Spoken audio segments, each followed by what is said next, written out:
ಇವತ್ತಿನ ದಿವಸ ನಾವು ಎಲ್ಲಿದ್ದೀವಿ ಅಂದರೆ ಹಾವೇರಿ ಜಿಲ್ಲೆ ಬ್ಯಾಡಗಿ ತಾಲೂಕು ಮೋಟೆಬೆನ್ನೂರು ಎಂಬ ಒಂದು ಸುಕ್ಷೇತ್ರದಲ್ಲಿದ್ದೀವಿ. ಇವತ್ತಿನ ದಿವಸ ನಾವು ಹುಟ್ಟಿ ಬೆಳೆದ ಊರು ನಮ್ಮೂರು ಮೋಟೆಬೆನ್ನೂರು. ಈ ಊರಿನ ಒಂದು ವಿಶೇಷತೆಯನ್ನು ನಾನು ನಿಮಗೆ ಇವತ್ತಿನ ದಿವಸ ಒಂದೊಂದಾಗಿ ಪರಿಚಯವನ್ನು ಮಾಡಿ ಕೊಡ್ತಾ ಹೋಗ್ತೀನಿ ವೀಕ್ಷಕರೇ.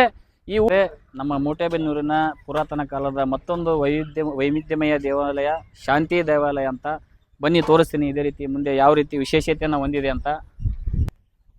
ಜರ್ಮನ್ನರ ಆಳ್ವಿಕೆಯಲ್ಲಿ ಬ್ರಿಟಿಷರು ಕಟ್ಟಿದಂತಹ ಇದು ಭವ್ಯವಾದ ದೇವಸ್ಥಾನ, ಬಹಳ ಇತಿಹಾಸವನ್ನು ಕಂಡಿದಂತಹ ದೇವಸ್ಥಾನ. ಬನ್ನಿ ವೀಕ್ಷಕರೇ ಒಳಗಡೆ. ದೇವಾಲಯ ಶಾಂತಿ ದೇವಾಲಯ ಸ್ಥಾಪನೆ ಆದಂಥ ಶತಮಾನೋತ್ಸವ ವರ್ಷ 2013ರಲ್ಲಿ 100 ವರ್ಷಗಳ ಒಂದು ಇತಿಹಾಸವನ್ನು ಕಂಡಿದೆ. ಇದು ಸ್ಥಾಪನೆ ಆದಂಥ 1913ರಲ್ಲಿ ಬ್ರಿಟಿಷರು ಕಟ್ಟಿರ್ತಕ್ಕಂಥ ಅತ್ಯದ್ಭುತವಾದಂಥ ಭವ್ಯವಾದ ಈ ದೇವಸ್ಥಾನ. ಬನ್ನಿ ವೀಕ್ಷಕರೇ, ಇದರ ಹೆಚ್ಚಿನ ಮಾಹಿತಿಯನ್ನು ತೋರಿಸ್ತೀನಿ. ವೀಕ್ಷಕರೇ ನೋಡಿ, ಈ ದೇವಾಲಯದ ಆಗಿನ ಕಾಲದ ಬಾಗಿಲು ಯಾವ ರೀತಿ ಇದೆ ತೋರಿಸ್ತೀನಿ ನಿಮಗೆ. ಇದು ಪುರಾತನ ಕಾಲದ ಬಾಗಿಲು ನೋಡಿ. ಆಗಿನ ಕಾಲದ ಬ್ರಿಟಿಷರ ಕಾಲದ ಆಳ್ವಿಕೆಯಲ್ಲಿ ಮಾಡಿರ್ತಕ್ಕಂಥ ಡೋರ್ ಇದು ನೋಡಿ. ಇವತ್ತಿನ ಕಾಲದಲ್ಲಿ ಈ ರೀತಿ ಕಟ್ಟಡಗಳನ್ನು ಯಾರು ಕಟ್ಟಲಿಕ್ಕೆ ಆಗೋದಲ್ಲ, ಸಾಧ್ಯನೇ ಇಲ್ಲ ನೋಡಿ. ಇದು ಆಗಿನ ಕಾಲದ ಗಚ್ಚು ಅಂತ ಏನು ಹೇಳ್ತೀವಲ್ಲ ನಾವು, ಗಚ್ಚಿನ ಒಂದು ಗಚ್ಚು ಹಾಕಿ ಕಟ್ಟಿರ್ತಕ್ಕಂಥ ದೇವಾಲಯ ಇದು ನೋಡಿ. ಯಾವ ರೀತಿ ಎಷ್ಟೇ ವರ್ಷ ಆದರೂ ಸಹ ಏನೂ ಆಗದೇ ಇರೋ ಥರ ಕಟ್ಟಿದ್ದಾರೆ. ಇದು ಸುಮಾರು 112 ವರ್ಷಗಳ ಈ ಒಂದು ಸಂಭ್ರಮಾಚರಣೆಯನ್ನು ಮೊನ್ನೆ ತಾನೇ ಆಚರಿಸ್ಕೊಂಡಿದೆ. ಈ ದೇವಸ್ಥಾನ ನೋಡಿ, ಬ್ರಿಟಿಷರ ಕಾಲದಲ್ಲಿ ಕಟ್ಟಿರ್ತಕ್ಕಂತಹ ದೇವಸ್ಥಾನ. ಕಾಣಿಕೆ ಕಲ್ಲು ಅಂತ ಇದಕ್ಕೆ ವೈಶಿಷ್ಟ್ಯತೆಯನ್ನು ಕೊಟ್ಟಿದ್ದಾರೆ. ಕಾಣಿಕೆ ಕಲ್ಲಲ್ಲಿ ಗಚ್ಚನ್ನು ಹಾಕಿ ಕಟ್ಟಿರ್ತಕ್ಕಂಥ ಒಂದು ವಿಶೇಷತೆ ಇದು ದೇವಸ್ಥಾನದ್ದು ನೋಡಿ ವೀಕ್ಷಕರೇ. ಇದು ಶಾಂತಿ ದೇವಾಲಯ, ಆಗಿನ ಕಾಲದ ಪುರಾತನ ದೇವಾಲಯ.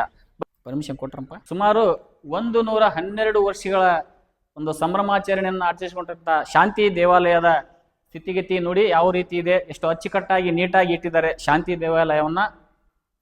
ಇದು ಶಾಂತಿ ದೇವಾಲಯದ ಆಗಿನ ಕಂಬಗಳ ವೈಶಿಷ್ಟ್ಯತೆ ನೋಡಿ. ಬ್ರಿಟಿಷರ ಆಳ್ವಿಕೆಯಲ್ಲಿ ಕಟ್ಟಿದಂಥ ಇದು ದೇವಸ್ಥಾನ. ಮೋಟೆಬೆನ್ನೂರಿನಲ್ಲಿ ಬಹಳ ಹಳೆಯ ದೇವಸ್ಥಾನ ನೋಡಿ ವೀಕ್ಷಕರೇ. ಇದು ಈ ಕಲ್ಲು ನೋಡಿ, ಬಹಳ ಭವ್ಯವಾಗಿ ಕಟ್ಟಿರ್ತಕ್ಕಂಥ ದೇವಸ್ಥಾನ. ಈ ಒಂದು ಸಮಾಜದ ಎಲ್ಲ ಜನಾಂಗದವರು ಈ ದೇವಸ್ಥಾನವನ್ನು ಅಷ್ಟು ಅಚ್ಚುಕಟ್ಟಾಗಿ ನೀಟ್ನೆಸ್ ಆಗಿ ಕಾಪಾಡ್ಕೊಂಡು ಬಂದಿದ್ದಾರೆ. ಕೂರುವಂತ ಜನರಿಗೆ ಬೋಧನೆಯನ್ನ ಮಾಡ್ತಕ್ಕಂಥ ಒಂದು ಅತ್ಯದ್ಭುತವಾದಂಥ ಸ್ಥಳ ಅಂತ ಹೇಳ್ಬೋದು.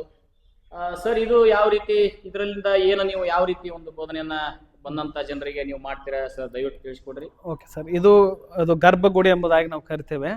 ಇದು ಪವಿತ್ರವಾದಂತ ಸ್ಥಳ. ಇಲ್ಲಿ ಸಭಾಪಾಲಕರು ಮಾತ್ರ ಅಲ್ಲಿ ಹೋಗುವಂಥದ್ದು ಮತ್ತು ಆರಾಧನೆ ನಡೆಸುವಂಥದ್ದು, ಪ್ರಾರ್ಥನೆ ಮಾಡುವಂತ ಸ್ಥಳ ಮತ್ತು ದೇವರ ವಾಕ್ಯವನ್ನ ಸುವಾರ್ತೆಯನ್ನು ಬೋಧಿಸುವಂತ ಸ್ಥಳ. ಇದು ಪುಲ್ಪೀಠ ಎಂಬುದಾಗಿ ಇದನ್ನು ನಾವು ಕರಿತೇವೆ.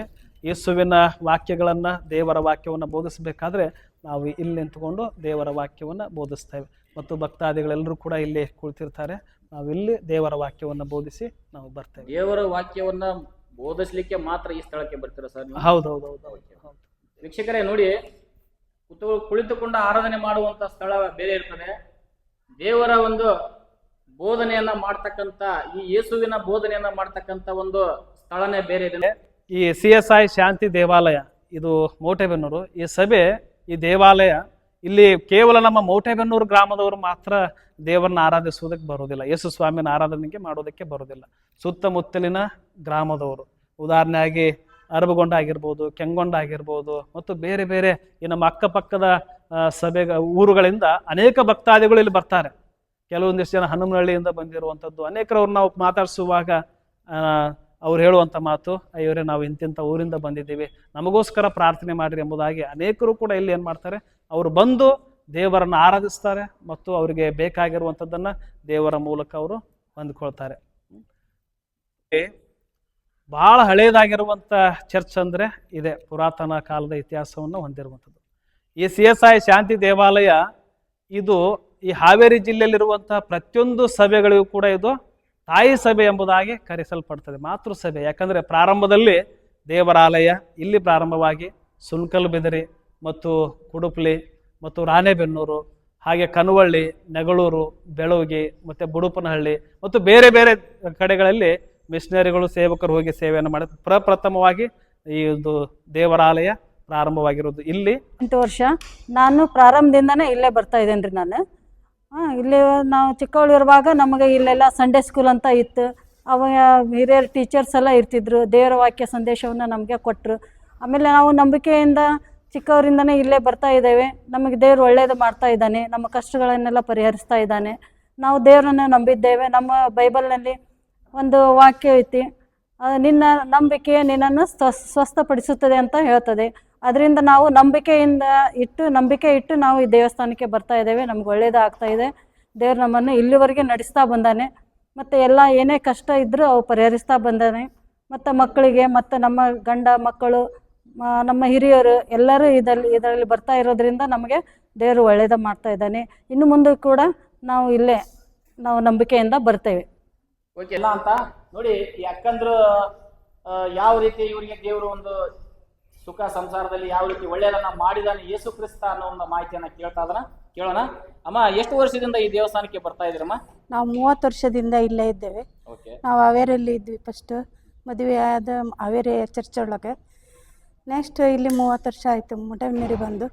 ಹಿರಿಯರಿಂದನೂ ಈ ಸಭೆ ಯಾವ ರೀತಿ ಹಿಂದಿಂದ ನಡ್ಕೊಂತ ಬಂದಿದೆಯೋ ಹಾಗೇನೋ ಈಗಿದ್ದ ಜನರು ಆಗ ನಡ್ಕೊಂಡು ಬರ್ತಾ ಇದ್ದಾರೆ. ಎಲ್ಲರಿಗೂ ನಮ್ಮ ಚರ್ಚಿನ ಅಭಿಮಾನಿ ಇದ್ದಾರೆ. ಎಲ್ಲರೂ ಹೊರಗೆಲ್ಲ ಹೋಗಿದ್ದಾರೆ. ನಿಮಗೆಲ್ಲ ಒಳ್ಳೇದಾಗಿದೆ? ಒಳ್ಳೇದಾಗಿದೆ. ನಮ್ಮ ಮಕ್ಕಳೆಲ್ಲ ಒಂದು ಹಂತಕ್ಕೆ ತಂದಿದ್ದಾರೆ. ಕಷ್ಟಕರ ಇತ್ತು ಹಿಂದೆ, ಈಗ ಎಲ್ಲ ಆ ಕಷ್ಟದಿಂದ ನಾವು ದೇವರಲ್ಲಿ ಮೊಣಕಾಲೂರಿ ಪ್ರೇಯರ್ ಮಾಡಿರೋದಕ್ಕೆ ದೇವ್ರು ನಮ್ಮ ಮಕ್ಕಳನ್ನ ಒಂದು ಹಂತಕ್ಕೆ ತಂದಿದ್ದಾನೆ. ಇದನ್ನೆಲ್ಲ ಹೇಳ್ಬೇಕಂದ್ರೆ ನಿಮ್ಮ ಸುಖ ಸಂಸಾರಕ್ಕೆ ಎಲ್ಲ ಯೇಸು ಕ್ರಿಸ್ತನ ಅನುಗ್ರಹ ಆಗಿದೆ. ಓಕೆ ವೀಕ್ಷಕರೇ, ಅಮ್ಮನವರ ಒಂದು ಅನಿಸಿಕೆ ಕೇಳಿದ್ರೆ ಬನ್ನಿ ಮತ್ತೆ ಮುಂದಿನ ಈ ಸಭೆಗೆ ಆರಾಧನೆಗೆ ಬರ್ತಾ ಇದ್ದೇನೆ. ಮತ್ತು ಈ ಸಭೆಯಲ್ಲಿ ನಾನು ಹುಟ್ಟು ಕ್ರೈಸ್ತನಾಗಿದ್ದೇನೆ. ಆಮೇಲಿಂದ ಇಲ್ಲಿ ಎಲ್ಲ ಆರಾಧನೆ ಕ್ರಮಗಳಲ್ಲಿ ಕೆಲವೊಂದು ಸಾಕ್ಷಿಯ ವಿಷಯದಲ್ಲಿ ಪ್ರತಿಯೊಂದೊಂದು ಸಮಸ್ಯೆಗಳು ಬಂದಾಗ ನಾವಿಲ್ಲಿ ಬಂದು ಪ್ರಾರ್ಥನೆ ಮಾಡಿಸ್ಕೊಂಡು ನಾವು ಸಹಿತ ವೈಯಕ್ತಿಕ ಪ್ರಾರ್ಥನೆಗಳ ಮೂಲಕ ಈ ಆಲಯದಿಂದ ಸಂತೋಷ, ಸಮಾಧಾನ, ಪ್ರೀತಿ, ಅನ್ಯೋನ್ಯತೆ, ತಾಳ್ಮೆ, ಸಹನಗಳಿರ್ತಕ್ಕಂಥವ್ರು ಕೂಡ ಬಂದು ಆರೋಗ್ಯ ಹೊಂದಿದಾಗ ನಾವು ಇಲ್ಲಿ ಬರ್ತಾ ಇದ್ವಿ, ಆರೋಗ್ಯ ಹೊಂದಿದ್ದೇವೆ ಅಂತಂದೇ ಹೇಳಿದ್ದಾರೆ. ಅನೇಕರು ಮದುವೆ ಆಗದೆ ಇರೋರು ಕೂಡ ಬಂದಿದ್ದಾರೆ. ಎಷ್ಟೋ ವರ್ಷಗಳಾದಮೇಲೆ ಪ್ರತಿ ವಾರ ಶುಕ್ರವಾರ ಆಲಯಕ್ಕೆ ಬರ್ತಾ ಇದ್ರು ಅವರು ಉಪವಾಸದ ಪ್ರಾರ್ಥನೆಗೆ. ಅಂಥವರಿಗೆ ದೇವರು ಇವತ್ತು ಅವ್ರ ಜೀವನದಲ್ಲಿ ಈ ಆಲಯದಲ್ಲಿ ನಡ್ಕೊಂಡು ಬಂದು ಹೋಗಿದ್ದಕ್ಕೆ ಅವರ ಜೀವಿತದಲ್ಲಿ ಒಳ್ಳೆ ಗಂಡ ಮಕ್ಕಳು, ವಯಸ್ಸಾದ್ರ ನಂತರ ಕೂಡ ಅವ್ರ ಮದುವೆ ಆದ್ರೂ ಅವ್ರ ಕುಟುಂಬದೊಂದಿಗೆ ಆಲಯದಕ್ಕೆ ನಡ್ಕೊಂಡಿದ್ದಕ್ಕೆ ಅವ್ರ ಕುಟುಂಬಕ್ಕೆಲ್ಲ ಒಳ್ಳೆಯದಾಗಿದೆ. ಇವತ್ತಿಗೂ ಬರ್ತಾರೆ, ಕಾಣಿಕೆಗಳನ್ನು ಕೊಡ್ತಾರೆ ದೇವರಿಗೆ. ದೇವರು ಅನೇಕ ಅದ್ಭುತ ಕಾರ್ಯಗಳನ್ನು ಮಾಡಿದ್ದಾರೆ. ಇವತ್ತಿನ ದಿವಸ ಶಾಂತಿ ದೇವಾಲಯದಲ್ಲಿ ನಡೀತಕ್ಕಂಥ ಆಚಾರ ವಿಚಾರ ಸಂಪ್ರದಾಯ, ನಮ್ಮ ಸಭಾಪಾಲಕರಾಗಲಿ, ಸಭೆಗೆ ಹಿರಿಕರಾಗಲಿ, ಬಂದಂಥ ಭಕ್ತರಾಗಲಿ, ಇವರ ಬಾಯಲ್ಲಿ ಅವರ ಅಭಿಪ್ರಾಯವನ್ನ ಸಂಪೂರ್ಣ ಮಾಹಿತಿ ಮುಖಾಂತರ ಇವತ್ತಿನ ದಿವಸ ನಿಮಗೆ ತಿಳಿಸಿಕೊಟ್ಟಿದ್ದೀವಿ ವೀಕ್ಷಕರೇ. ಇಲ್ಲಿ ಒಂದು ಮಾತು ಹೇಳಲಿಕ್ಕೆ ಇಷ್ಟಪಡ್ತೀನಿ. ಈ ಧರ್ಮದ ಭಗವದ್ಗೀತೆ ಆಗಲಿ, ಕುರಾನ್ ಆಗಲಿ, ಬೈಬಲ್ ಆಗಲಿ, ಸೊ ಇದನ್ನ ಯಾಕೆ ಹೇಳ್ತಾ ಇದ್ದೀನಿ ಅಂದರೆ, ದೇವನೊಬ್ಬ ನಾಮ ಹಲವು, ಎಲ್ಲ ದೇವರು ಒಂದೇ ಅನ್ನುವ ಭಾವನೆಯಲ್ಲಿ ಎಲ್ಲ ಸಮಾಜದ ಜನರು ಇದ್ರೆ ಇವತ್ತಿನ ಕಷ್ಟ ಕಾರ್ಪಣ್ಯಗಳು ಸಂಪೂರ್ಣವಾಗಿ ಬಗೆಹರಿಯುತ್ತೆ ಅನ್ನುವಂಥ ಮಾತು ನಿಮ್ಮ ಮುಂದೆ ವ್ಯಕ್ತಪಡಿಸ್ತಾ ಇದ್ದೀನಿ ವೀಕ್ಷಕರೇ. ಪ್ರತಿಯೊಂದು ಹಂತದಲ್ಲೂ ಕೂಡ ದೇವರಿದ್ದಾನೆ. ಸೊ ದೇವರನ್ನ ನಾವು ಕ್ರಿಶ್ಚಿಯನ್ಸ್ ರೂಪದಲ್ಲಿರೋ ಶಾಂತಿ ದೇವಾಲಯದಲ್ಲೇ ಹುಡುಕ್ಬೇಕು, ಹಿಂದೂ ಧರ್ಮದ ದೇವಸ್ಥಾನಗಳಲ್ಲೇ ಹುಡುಕ್ಬೇಕು, ಮಸೂದಿಗಳಲ್ಲೇ ಹುಡುಕ್ಬೇಕು ಅನ್ನೋಂಥ ಭೇದ ಭಾವ ನಾವು ಯಾವತ್ತೂ ಮಾಡಬಾರ್ದು ವೀಕ್ಷಕರೇ. ದೇವನೊಬ್ಬ ನಾಮ ಹಲವನ್ನು ನಾನು ಆವಾಗಲೇ ಹೇಳಿದೆ. ದೇವರನ್ನ ಪ್ರತಿಯೊಂದು ರಂಗದಲ್ಲೂ ಯಾವ ಜಾಗದಲ್ಲಿ ನಿಂತರೂ ಆರಾಧನೆ ಮಾಡಿದ್ರೂ ಯೇಸುನು ಇರ್ತಾನೆ, ಮುಸ್ಲಿಂ ಬಾಂಧವರಲ್ಲಿ ಅಲ್ಲಾ ಸ್ವಾಮಿ ಇರ್ತಾನೆ. ಸೊ ಹಿಂದೂ ಧರ್ಮದಲ್ಲಿ ನಮ್ಮ ಮೈಲಾರ ಲಿಂಗನು ಕೂಡ ಆ ದೇವರ ಒಂದು ಸ್ಮರಣೆಯನ್ನ ಮಾಡಿದರೆ ಎಲ್ಲ ದೇವರು ಒಬ್ಬನೇ ಅನ್ನುವಂತಹ ಒಂದು ಸಣ್ಣ ಮಾಹಿತಿಯನ್ನ ತಮಗೆ ನೀಡ್ತಾ ಇವತ್ತಿನ ದಿವಸ ಶಾಂತಿ ದೇವಾಲಯದ ಈ ಒಂದು ಎಲ್ಲ ಗುರುವೃಂದಕ್ಕೆ ಕೃತಜ್ಞತೆಗಳನ್ನ ಸಲ್ಲಿಸ್ತಾ ಈ ವಿಡಿಯೋವನ್ನ ಕೊನೆಗೊಳಿಸ್ತಾ ಇದ್ದೀನಿ ವೀಕ್ಷಕರೇ.